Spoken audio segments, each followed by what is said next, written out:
लगातार कट रहा है, भारत लगातार बढ़ रहा है। भारत से हिंदू, जैन, बौद्ध, सिख लगातार खत्म हो रहे हैं। भारत का एक हिस्सा अफगानिस्तान बन गया और देखते ही देखते वहां से हिंदू, जैन, बौद्ध, सिख खत्म हो गए, ब्राह्मण, क्षत्रिय, वैश्य, दलित खत्म हो गए। भारत का एक हिस्सा मालदीव बन गया, देखते ही देखते मालदीव से भी हिंदू, जैन, बौद्ध, सिख खत्म हो गए, ब्राह्मण, क्षत्रिय, वैश्य, दलित खत्म हो गए। भारत का एक हिस्सा पाकिस्तान बन गया और देखते ही देखते पाकिस्तान से भी हिंदू, जैन, बौद्ध, सिख खत्म हो गए, ब्राह्मण, क्षत्रिय, वैश्य, दलित खत्म हो गए। भारत का एक हिस्सा बांग्लादेश बन गया और बांग्लादेश में भी बहुत जल्दी ही हिंदू, जैन, बौद्ध, सिख खत्म हो जाएंगे, ब्राह्मण, क्षत्रिय, वैश्य, दलित खत्म हो जाएंगे।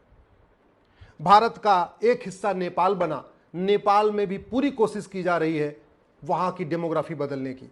भारत के बॉर्डर पे भूटान है, पूरी कोशिश की जा रही है भूटान की डेमोग्राफी बदलने की। भारत के बॉर्डर पे लंका है, लंका में भी बहुत तेजी के साथ वहां की डेमोग्राफी बदली जा रही है। भारत के बॉर्डर पे म्यांमार है, जहां से रोहिंग्या भारत में आते हैं, वहां पे भी पूरी कोशिश है कि वहां की डेमोग्राफी बदली जाए।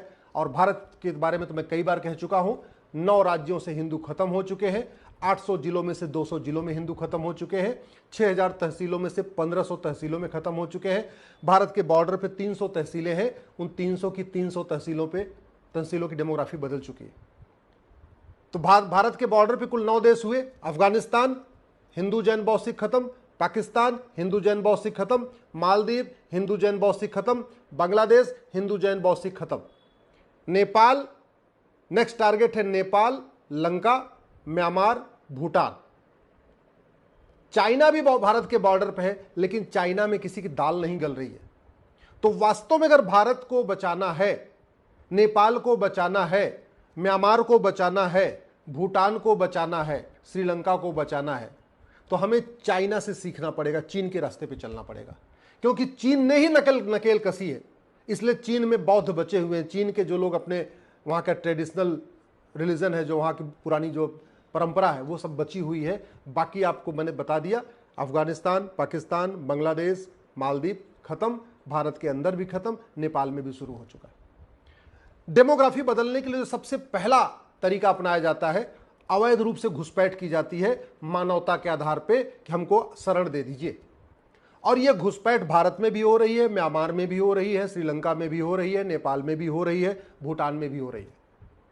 चीन में नहीं हो रही है, क्योंकि चीन ने घुसपैठ के खिलाफ बहुत कठोर कानून बनाया है। डेमोग्राफी बदलने का दूसरा क्या तरीका होता है, एक बार वहां घुसपैठ कर लिए, अब वहां जनसंख्या विस्फोट करो। 10-10 बच्चे, 12-12 बच्चे, 15-15 बच्चे, 18-18 बच्चे। तो भारत में भी जनसंख्या विस्फोट हो रहा है, नेपाल में भी जनसंख्या विस्फोट हो रहा है, भूटान में भी जनसंख्या विस्फोट हो रहा है, म्यांमार में भी जनसंख्या विस्फोट हो रहा है, श्रीलंका में भी जनसंख्या विस्फोट हो रहा है। डेमोग्राफी बदलने का तीसरा क्या तरीका है, धर्मांतरण। फ्रीडम ऑफ रिलीजन की आड़ में धर्मांतरण शुरू करना। तो भारत में भी धर्मांतरण हो रहा है, नेपाल में भी हो रहा है, श्रीलंका में भी हो रहा है, म्यांमार में भी हो रहा है, भूटान में भी हो रहा है।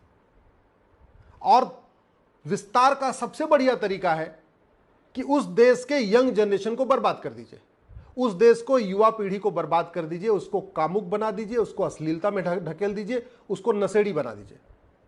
तो भारत, नेपाल, म्यांमार, श्रीलंका और भूटान, इन 5 देशों में बहुत बड़े पैमाने पे रील के माध्यम से, इंस्टाग्राम के माध्यम से, यूट्यूब के माध्यम से अश्लीलता परोसी जा रही है। हमारे बच्चों को, यंग जनरेशन को कामुक बनाया जा रहा है, अश्लील बनाया जा रहा है। वो सुबह से लेकर शाम तक केवल व्हाट्सएप, मतलब स्मार्टफोन में लगे हुए हैं, इंस्टाग्राम पे अश्लील चीजें देख रहे हैं, यूट्यूब पे अश्लील चीजें देख रहे हैं, रील पे अश्लील चीजें देख रहे हैं। और ये बड़े प्लान्ड वे में भारत, म्यांमार, नेपाल, श्रीलंका और भूटान को बर्बाद करने के लिए किया जा रहा है। और एक सबसे बढ़िया तरीका है, नशे में उनको ढकेल दीजिए। किसी देश को बर्बाद करना है, वहां की संस्कृति को बर्बाद करना है, वहां की यंग जनरेशन को नशेड़ी बना दीजिए। और बड़े प्लान्ड वे में भारत, नेपाल, श्रीलंका, भूटान और म्यांमार के स्कूल में, कॉलेज में, लॉ कॉलेज में, मेडिकल कॉलेज में, इंजीनियरिंग कॉलेज में, यूनिवर्सिटी में, स्कूलों में ड्रग सप्लाई की जा रही है। भारत का ऐसा कोई इंजीनियरिंग कॉलेज नहीं होगा, कोई मेडिकल कॉलेज नहीं होगा, कोई लॉ कॉलेज नहीं होगा जहां आप चरस नहीं पहुंच रही, अफीम नहीं पहुंच रही है, चिट्टा नहीं पहुंच रहा है, एमडी नहीं पहुंच रही है, सुल्फा नहीं पहुंच रहा है, हसीस नहीं पहुंच रही है, अफीम नहीं पहुंच रही, हीरोइन नहीं पहुंच रही है, कोकीन नहीं पहुंच रही, एक्सटेसी नहीं पहुंच रही, एलएसडी नहीं पहुंच रही है, ब्राउन शुगर नहीं पहुंच रही। ऐसा नहीं कि केवल दिल्ली एनसीआर में ये सारा ड्रग स्मगलिंग का खेल हो रहा है, एकदम छोटे छोटे कस्बों में, छोटे छोटे थानों में, छोटे छोटे शहरों में, छोटे छोटे जिलों में पूरा ड्रग फैलाई जा रही है और यंग जनरेशन को बर्बाद किया जा रहा है। तो एक तरफ भारत, नेपाल, श्रीलंका, म्यांमार, भूटान का यंग जनरेशन अश्लीलता में डूब रहा है, नशेड़ी हो रहा है, और दूसरी तरफ प्लान्ड वे में वहां धर्मांतरण कराया जा रहा है, घुसपैठ की जा रही है, जनसंख्या विस्फोट किया जा रहा है, और एक बहुत बड़ा तरीका निकाला गया है फ्रीडम ऑफ रिलीजन के नाम पे मज़ारें बनाई जा रही है। भारत, नेपाल, श्रीलंका, भूटान और म्यांमार में बहुत बड़े पैमाने पे मज़ार बनाई जा रही है, दरगाह बनाई जा रही है, पक्का कब्रिस्तान बनाया जा रहा है। जबकि मज़ार बनाना मज़ार पे जाना हराम है, दरगाह बनाना दरगाह पे जाना हराम है, पक्का कब्रिस्तान बनाना पक्के कब्रिस्तान पे जाना हराम है। आपको अरब में, दुबई में, बहरीन में, कुवैत में एक भी मज़ार नहीं मिलेगी, एक भी दरगाह में नहीं मिलेगी, एक भी पक्का कब्रिस्तान नहीं मिलेगा। अरब के शेख जो खरबपति हैं, जो बाकायदा चांदी के थाली में भोजन करते हैं, सोने के चम्मच से खाना खाते हैं, उनकी भी कब्र पक्की नहीं होती, वहाँ भी पक्का कब्रिस्तान नहीं होता। लेकिन भारत, नेपाल, श्रीलंका, भूटान और म्यांमार में बहुत बड़े पैमाने पे पक्के कब्रिस्तान बनाते जा रहे हैं, मज़ारें बनती जा रही हैं, दरगाहें बनती जा रही हैं, और ये मज़ार दरगाह भी एक तरीके से धर्मांतरण के अड्डे बनते जा रहे हैं। भारत, नेपाल, म्यांमार, भूटान, श्रीलंका में बहुत बड़े पैमाने पे मदरसे खोले जा रहे हैं, बहुत बड़े पैमाने, बड़े प्लान वे में खोले जा रहे हैं। भारत में तो संख्या इनकी लाखों में पहुंच चुकी है। और एक बात याद रखिएगा, गुरुकुल में क्या पढ़ाया जाता है वो किताब आपको मार्केट में मिल जाएगी। सीबीएसई बोर्ड में क्या पढ़ाया जाता है किताब मार्केट में मिल जाएगी। आईसीएसई बोर्ड की सारी किताबें मार्केट में मिल जाएंगी। UP board, Bihar board, Bengal board, सारे जितने भारत में स्कूल चलते हैं उनकी किताबें आपको मार्केट में मिल जाएंगी। मदरसे में जो पढ़ाया जाता है उसकी किताब आपको मार्केट में कभी मिलेगी नहीं। आप ट्राई करके देख लीजिएगा। आप अपने शहर में जाके किसी भी बुक सेलर से पूछिए, किताब जो कॉपी किताब की दुकान है उनसे पूछिए कि भाई जो बगल में मदरसा चल रहा है इसमें कौन सी किताब पढ़ाई जाती है, जरा मुझे किताब दे दो। वो नहीं दे पाएगा। सवाल यह है ऐसी क्या चीज़ मदरसों में पढ़ाई जा रही है कि उसकी किताब पब्लिक में बिकती नहीं है। ऐसा क्या कौन वहां पढ़ाने वाला है। और भारत में तो बाकायदा 2012 में कांग्रेस ने मदरसों को राइट टू एजुकेशन के दायरे से निकाल दिया। और दुर्भाग्य देखिए वो कानून अभी तक बदला भी नहीं, खत्म भी नहीं हुआ है। आज भी भारत में राइट टू एजुकेशन सभी स्कूलों पे लागू होता, मदरसों पे लागू नहीं होता। तो नतीजा ये है कि जो एजुकेशन डिपार्टमेंट के अधिकारी हैं उनको पता ही नहीं है कि मदरसों में पढ़ाने वाला कौन है, मदरसों में पढ़ने वाला कौन है, मदरसे में कौन सी किताब चल रही, कुछ नहीं पता। मदरसों की फंडिंग कौन कर रहा है नहीं पता। समाधान क्या है? समाधान ये है अश्लीलता के खिलाफ कठोर कानून बनाया जाए। जैसे हमने बॉर्डर की सुरक्षा करने के लिए सेना को बैठा रखा है ना, ऐसे यूट्यूब को मॉनिटर करने के लिए, इंस्टाग्राम को मॉनिटर करने के लिए, रील को मॉनिटर करने के लिए, सोशल मीडिया को मॉनिटर करने के लिए केंद्र सरकार को तत्काल, हम कहते हैं 1000-2000 करोड़ रुपए खर्च करना पड़े इसकी मॉनिटरिंग पे तो खर्च करिए, लेकिन अश्लीलता को बंद करिए, नहीं तो भारत और भारत की संस्कृति बर्बाद हो जाएगी।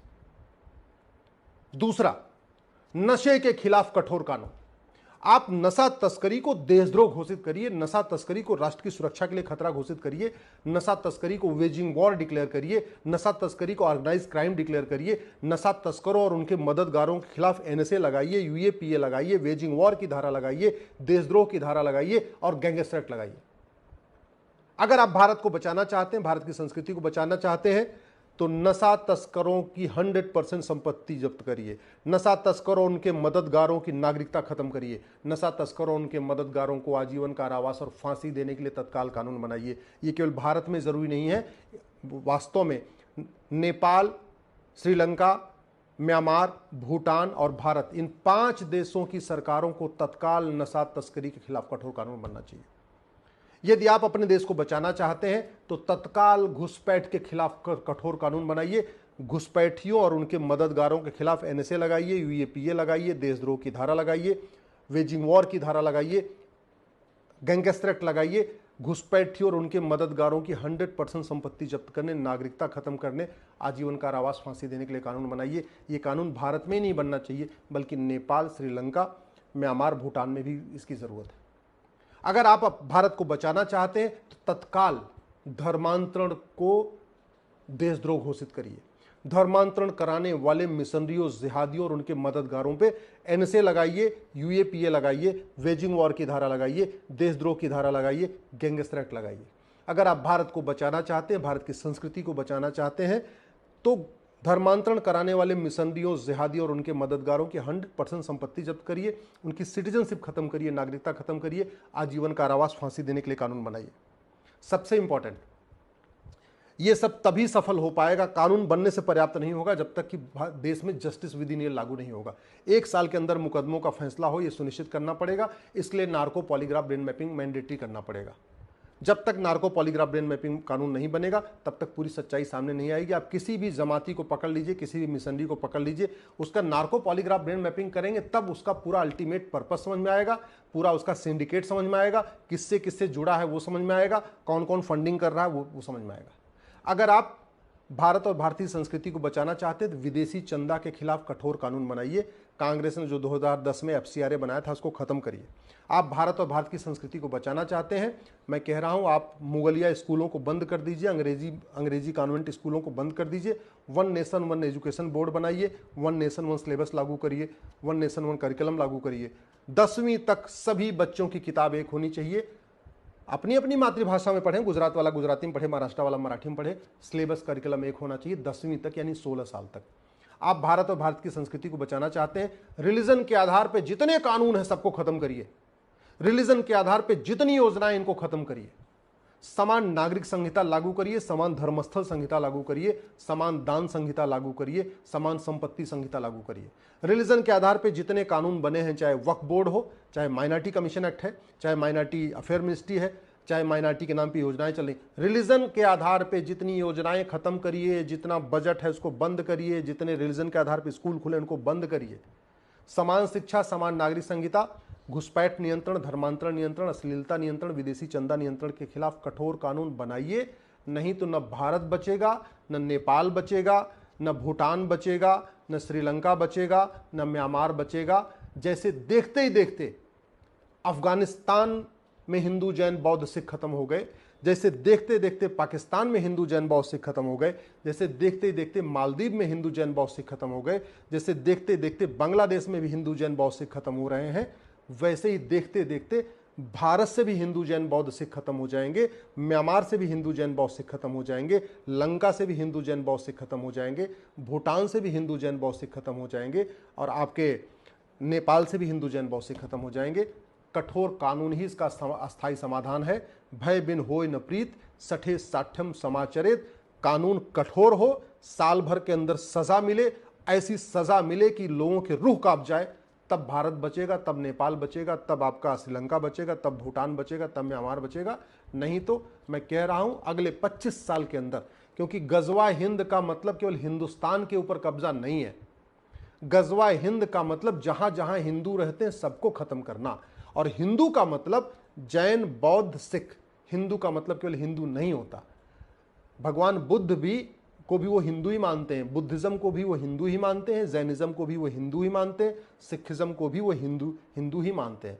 तो हम अपने आप को हिंदू सोचते हैं, हिंदू अलग हैं, जैन अलग हैं, बौद्ध अलग हैं, सिख अलग हैं, लेकिन उनकी नज़रों में हिंदू जैन बौद्ध सिख ये सारे काफिर हैं। हिंदू जैन बौद्ध सिख नापाक हैं, हिंदू जैन बौद्ध सिख ईमान वाले नहीं हैं। इसलिए हिंदू जैन बौद्ध सिख को ख़त्म करना, उनको कन्वर्ट करना उनका अल्टीमेट गोल है, और टारगेट है 2037।